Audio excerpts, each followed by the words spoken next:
Hello అండి, అందరికీ నమస్తే. Welcome back to my channel Kothuri blogs. నేను మీ సుప్రియ రామాచారి. పిల్లలు స్కూల్ నుంచి వచ్చేసరికి ఏం స్నాక్స్ చేయాలని ఆలోచిస్తున్నారా? అయితే 5 నిమిషాలలో రెడీ అయ్యే ఈ ఈవినింగ్ స్నాక్స్ అయితే మీరు కూడా తప్పకుండా ట్రై చేయండి. అదేంటి అంటే అటుకుల మిక్చర్ అండి.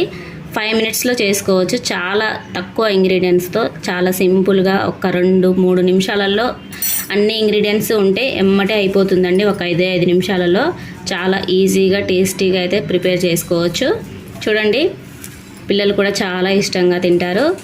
కారంగా భలే ఉంటుందండి. ఇందులో బాదం పప్పు కానీ, జీడిపప్పు కానీ, కిస్మిస్ కానీ ఏవైనా వేసుకోవచ్చండి.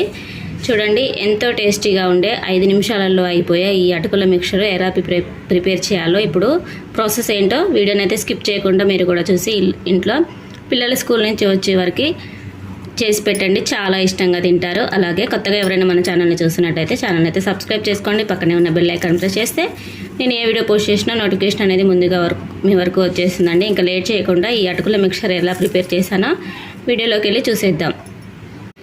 ముందుగా స్టవ్ వెలిగించి స్టవ్ మీద ఇలా వెడల్పాటి కడాయి అయితే ఒకటి పెట్టేసి దీంట్లో 1 కప్పు అటుకులు వేసుకుంటున్నానండి.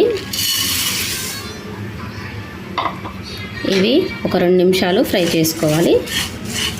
మనకి క్రిస్పీగా రావాలన్నమాట ఈ అటుకులు.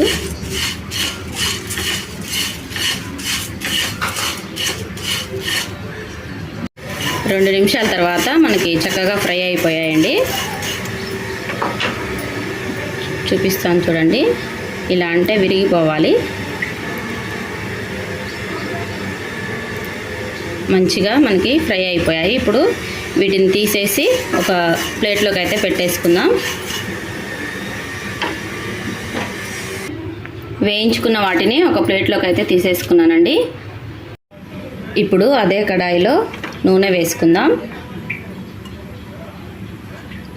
ఒక 5-6 స్పూన్ల వరకు నూనె వేసుకోవాలండి. ఇప్పుడు నూనె కొద్దిగా హీట్ అవ్వాలి. నూనె అయితే వేడెక్కిందండి. ఇప్పుడు దీంట్లో ఒక చిన్న కప్పెడు పల్లీలు వేసుకుంటున్నాను. పల్లీలు వేసుకొని ఒక 2 నిమిషాలు ఫ్రై చేసుకోవాలి.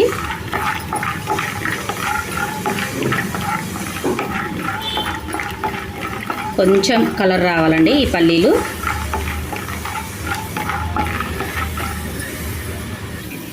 పల్లీలు మనకి కొద్దిగా కలర్ మారాయండి. తర్వాత దీంట్లో ఒక చిన్న కప్పెడు పుట్నాల పప్పు వేసుకుంటున్నాను.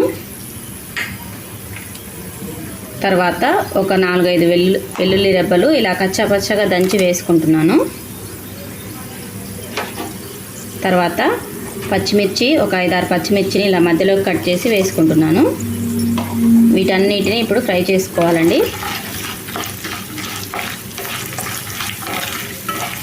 మంచి కలర్ అయితే రావాలి. బ్రౌన్ కలర్ వచ్చేదాకా గ్యాస్ సిమ్లోనే ఉంచుకొని ఫ్రై చేసుకోవాలి వీటన్నిటిని. మనకి తాలింపు అంతా మంచి కలర్ వచ్చింది, చూసారు కదా. బ్రౌన్ కలర్లోకి అయితే వేగిపోయాయి.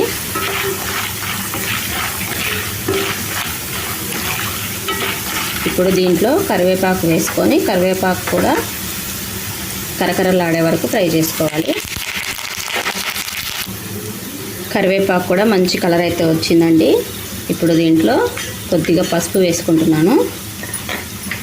తర్వాత ఉప్పు కొద్దిగా వేసుకుంటున్నాను. నెక్స్ట్ కారం కొంచెం వేసుకొని ఒకసారి కలిపేసి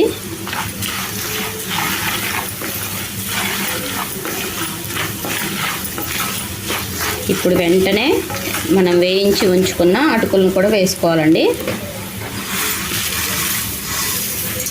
వేసుకొని అంతా ఒకసారి కలిపేసుకుందాం. అంతా ఒకసారి ఈ అటుకులకి మనం చేసుకున్న పోపు అంతా కూడా కలిసేలాగా కలిపేసుకోవాలి. గ్యాస్ అయితే ఆఫ్ చేసుకోవచ్చండి. అమ్మటే కారం వేసుకున్నాం కాబట్టి మనకి నలుపుదనం వచ్చేస్తుంది, కారం మాడుతుందన్నమాట. అందుకని వెంటనే గ్యాస్ అయితే ఆఫ్ చేసుకున్న తర్వాతనే ఈ అటుకుల మిక్చర్ని కలుపుకోవాలి. చూడండి, అంతే అండి. ఎంతో టేస్టీగా ఉండే ఈవినింగ్ స్నాక్స్ అటుకుల మిక్చర్ అయితే రెడీ అయిపోయింది. మీరు కూడా ఇంట్లో తప్పకుండా ట్రై చేసి పిల్లలు స్కూల్ నుంచి వచ్చే వరకు చేసి పెట్టండి. చాలా ఇష్టంగా తింటారు. ఇంకా దీంట్లో బాదం పప్పు వేసుకోవచ్చు, జీడిపప్పు వేసుకోవచ్చు, కిస్మిస్ వేసుకోవచ్చు, ఏమైనా వేసుకోవచ్చు అండి. నేనైతే ఏం వేయకుండా సింపుల్గా ఇలా ఒక 5 నిమిషాలలో అయిపోయే ఈవినింగ్ స్నాక్స్ అయితే అయిపోయింది. చూసారా అటుకుల మిక్చర్. మీరు కూడా ఇంట్లో తప్పకుండా ట్రై చేయండి. అలాగే వీడియో నచ్చితే ఒక లైక్ చేసి ఛానల్ అయితే సబ్స్క్రైబ్ చేసుకోండి. ఓకే అండి, thank you for watching. Bye bye.